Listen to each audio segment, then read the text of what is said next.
Magandang umaga, ngayon po ay araw ng Sabado, November 11, 2023. Update po muli sa lagay ng panahon.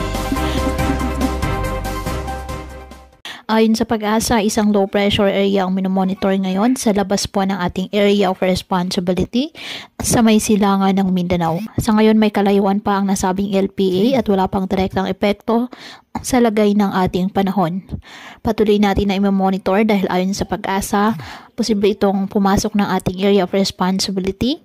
Posible pa rin ang pagbabago sa nasabing forecast, kaya patuloy tayo na magantabay ng iba pa nating weather updates at sa updates ng Pag-asa.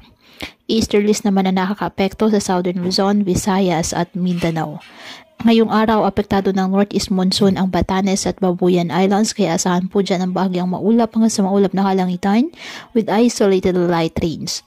Habang sa nalalabing bahagi ng bansa kasama ng Metro Manila, bahagyang maulap hanggang sa maulap na kalangitan with isolated rain showers or thunderstorms dahil din po sa easterlies at localized thunderstorms. Kaya patuloy po na pinag-iingat ang ating mga kababayan sa banta po ng mga pagbaha at pagguho ng lupa at ugaliin po na magdala palagi ng payong o kahit anong panangga sa ulan sa tuwing lalabas po ng ating mga tahanan.